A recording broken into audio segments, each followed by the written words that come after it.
Yeah, lad, as you look at this Alabama secondary, what is it that stands out to you about them on film? I mean, overall, they're a really good team. I mean, their whole defense, they're really good. I mean, they got a bunch of good athletes, physical, can run. So I mean, I'm looking forward to getting out there and competing with them. So I mean, but overall, they're a really good defense, and it's gonna be a battle. Next, we'll go to Jake Rowe and David Pascal. Hey, lad.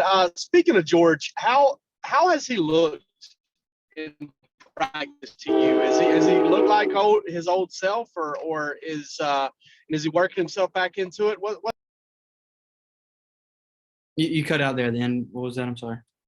I said, what's it been like practicing? He kind of cut out again, but I mean, he's obviously working his way back in. I mean, it takes a little bit to kind of get his rhythm back, but just going out there and he's the same George. I mean, making plays all over the field, having fun, just letting loose, and I mean, he's gonna be the same no matter what. Lad, a couple of years ago, you were the Swiss Army knife for North Murray. Last year, scout team. I know you're kind of week by week, trying to focus on it, but do you ever pull back and just kind of pinch yourself about the year you've had, and now you're on this stage against Alabama? I mean, it really is crazy. I was talking to my receiver coach from high school, just like it's something special we have going on right here, just kind of going into the SEC championship and just kind of us and having the opportunity we have. It really is something awesome. And I mean, it's something we definitely are not taking for granted. So, I mean, just kind of going day by day and just finishing this thing out strong. A real quick follow, how in the world are you getting all of your family and friends from Chatsworth in? I imagine you only get so many tickets you can use. How on earth are you going to try to fit everybody?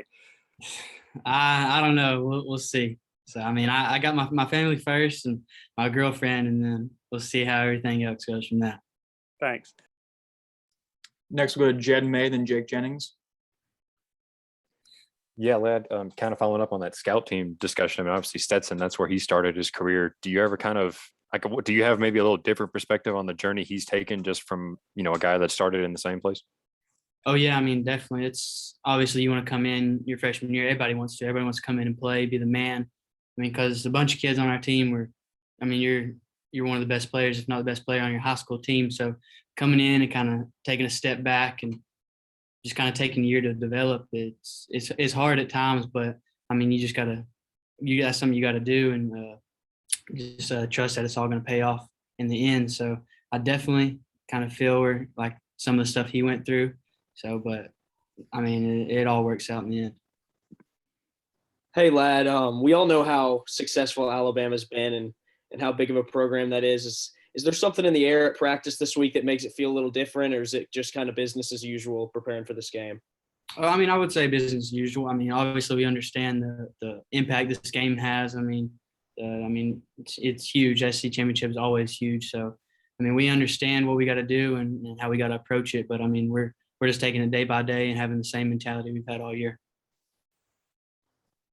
Next, we'll go to Chip Towers and Lance McCurley. Yeah, lad. First, I guess I'll ask you. How's Kieras doing at this point in the week? We hadn't heard much about it since Monday, I guess. And just when it comes to the stage that you're on Saturday, would you? The setup is that Georgia's number one. They could even lose this game and still make it to the playoff. I'm pretty sure that's not the way you guys look at it, though. But would you characterize this team as being loose or I don't know? How would you describe the team?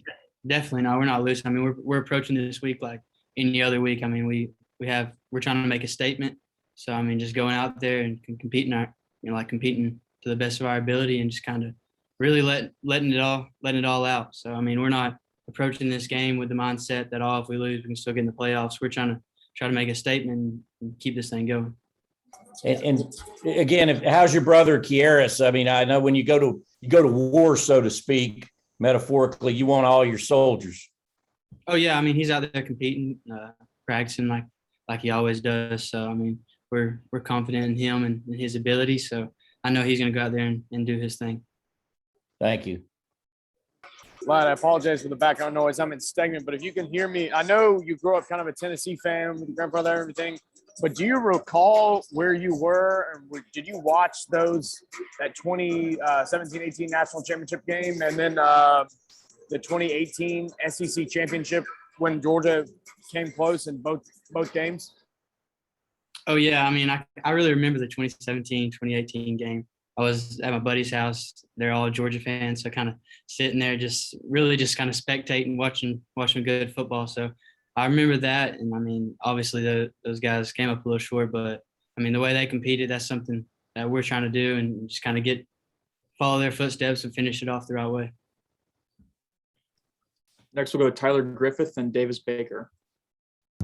Hey, Coach Moore mentioned earlier in the week how he likes to simulate adversity in practice with some competition. He gave us an example of 2-point, best of 5 competition. Just how competitive do these periods get? Oh yeah, I mean, sometimes they have to tell us to, like, come on guys, relax a little bit. But I mean, we're out there, I mean, competing, trying to get better, and I feel like that really kind of what helps us translate over to the game. I mean, one offense going against the one defense every day, 2 offense, 2 defense. So I mean, we're out there getting after it every day. So I mean, it really helps us translate over to the game. When you practice like that, I mean, it makes the games a lot easier. Lad, earlier this week, Stetson talked about how much better he thinks he's gotten since the last time he played Alabama. Could you just talk about the confidence that you guys as receivers have in him and how it's grown over this year? Yeah, I mean, definitely just the way he approaches the game. I mean, from film study to staying after practice and getting us running extra routes for him, and just kind of getting those extra mental reps and throws, and just really the way he approaches everything. I mean, he goes with a pro mindset.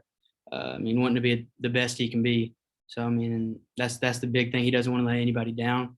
So just him going out there and really his confidence, what's helped him a lot, just believing in himself and just believing in his ability. So, I mean, and we all do too, and he knows that. So I think that's a big thing. Okay, we'll go to Patrick Garbin and then open it up for the final 2 questions. Sean, I'm good. All right, thank you. Okay, we'll open it up for the last 2 questions for Lad. If anyone would like to jump in.